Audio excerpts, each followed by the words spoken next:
নমস্কার student, welcome to my channel. আজকে আমি তোমাদের পড়াবো শিক্ষা ও অর্থ বা ধারণার লক্ষ্য, মানে ক্লাস 11-এ এডুকেশন পড়াবো আজকে তোমাদের শিক্ষা অর্থ।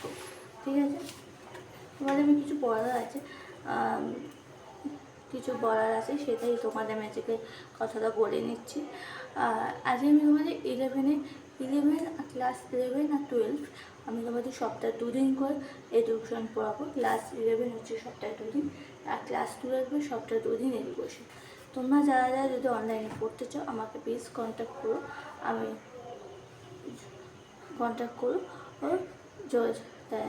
আমি তোমাদের আমি অনলাইনেই পড়াবো। ওকে, আজকে তোমাদের এখানে আমি পড়াচ্ছি হচ্ছে ক্লাস 11-এ শিক্ষা অর্থ, মানে মিনিং অফ এডুকেশন। আমি তোমাদের শর্ট কোশ্চেনই দিচ্ছি,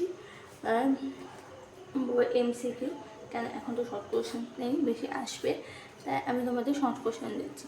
আর তোমাদের যদি কোনো লেখা অসুবিধা হয় পড়ে, আমাকে প্লিজ পড়ো, আমি তোমাদের সেটা বলে দেবো, বা আমি আরও ভালো করে লেখার চেষ্টা করবো। অসুবিধা পড়ে লেখা দেখতে বুঝতেই পারছো কার এটা একটু সমস্যা হয়েছে, যদি অসুবিধা হয় আমি তোমাদের সেটা বলে দেবো, বা তোমাদের আমি খাতায় লিখিয়ে দেবো। ওকে, তাই চলো শুরু করছি। ফার্স্ট কোশ্চেনটা কী আছে, ল্যাটিন শব্দ এডুকেয়ার অর্থ কী? মানে বাইরে নিয়ে আসা বা নিষ্কামন করা, মানে বাইরে নিয়ে আসা এবং নিষ্কাম। এডুকেশন মানে কি? শিক্ষা, মানে শিক্ষা আমাদের কী কী দেয় সেটা বিষয়ে আমাদের আলোচনা। তারপর হচ্ছে ল্যাটিন শব্দ এডুকো অর্থ কী? মানে টেনে বের করা, মানে শিক্ষাটা টেনে বের করা। এডুকেটন শব্দ অর্থ কি? শিক্ষাদান করা। তারপরে হচ্ছে ল্যাটিন শব্দ এডুকেটাস অর্থ বাইরে নিয়ে আসা, আর এডুকেশন শিক্ষার অর্থ হচ্ছে শিক্ষাদান করা। মানে তাও এডুকেশনে কিন্তু এগুলো ভাগ, মানে এডুকেশন কথায় এডুকেয়ার, এডুকো, এডুকেটাম, এডুকেটাস, এডুশিয়া, এগুলো হচ্ছে ল্যাটিন শব্দ এডুকেশন।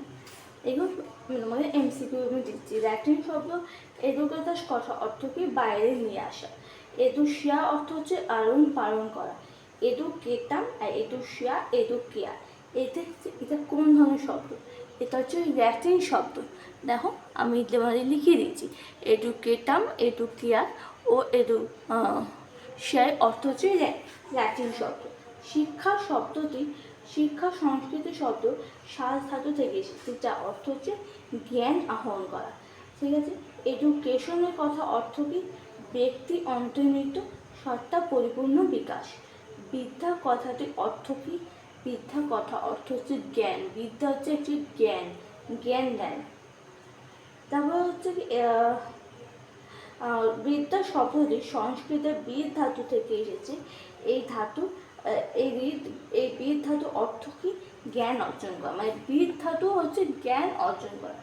একই কোশ্চেন একটু ঘুরিয়ে ফিরিয়ে কোশ্চেনগুলো দিয়েছে, একটা মুখস্থ করলে একটা মুখস্থ হয়ে যাবে আমাদের। বিদ্যা শব্দটি সংস্কৃতে বিদ্যাধু থেকে এসেছে, বিদ্যাধু অর্থ হচ্ছে জ্ঞান অর্জন করা। তারপর শিক্ষা শব্দটি উদ্ভব হয়েছে সংস্কৃত ধাতু কোথা থেকে? শ্বাস থেকে।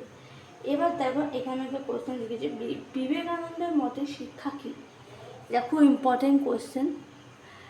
বিবেকানন্দের মধ্যে সব থেকে ইম্পর্টেন্ট কোশ্চেন হচ্ছে মানুষের অন্তর্নিহিত সত্তা বিকাশ। মানুষের অন্তর্নিহিত সত্তা বিকাশ করাই বিবেকানন্দ বলেছে শিক্ষা মানুষের অন্তর্নিহিত সত্তা বিকাশ। ওকে স্টুডেন্ট, আজকে আমি তোমাদের এই 10-12 কটা কোশ্চেন, মোট 12খানা কোশ্চেন আমি তোমাদের খুব ভালো করে দিয়ে দেন। তোমার প্লিজ এটা খাতা নোট ডাউন করে নাও, মুখস্থ করে নাও। হ্যাঁ, এবং আমি তোমাদের মাসে একটা করে বা বছরে একটা আমি পরীক্ষা নেবো, ফাইনাল পরীক্ষার আগে বা সেমিস্টারের আগে আমি একটা পরীক্ষা নেবো। পরীক্ষার কোশ্চেন দিয়ে দেবো, তোমরা ওটা নিজেরা বাড়িতে সলভ করে নেবে। ওকে, আর যদি ভিডিওটা ভালো লাগে লাইক, শেয়ার, সাবস্ক্রাইব করো, আর চ্যানেলটাকে সাবস্ক্রাইব করো, বন্ধুদের সাথে শেয়ার করো। আর পরবর্তী ভিডিওটার জন্য চ্যানেলটাকে প্লিজ সাবস্ক্রাইব করো। তোমরা যদি কেউ অনলাইনে পড়তে চাও আমাকে প্লিজ কন্ট্যাক্ট করো। ওকে। আজকে আমি খেয়ে নিচ্ছি।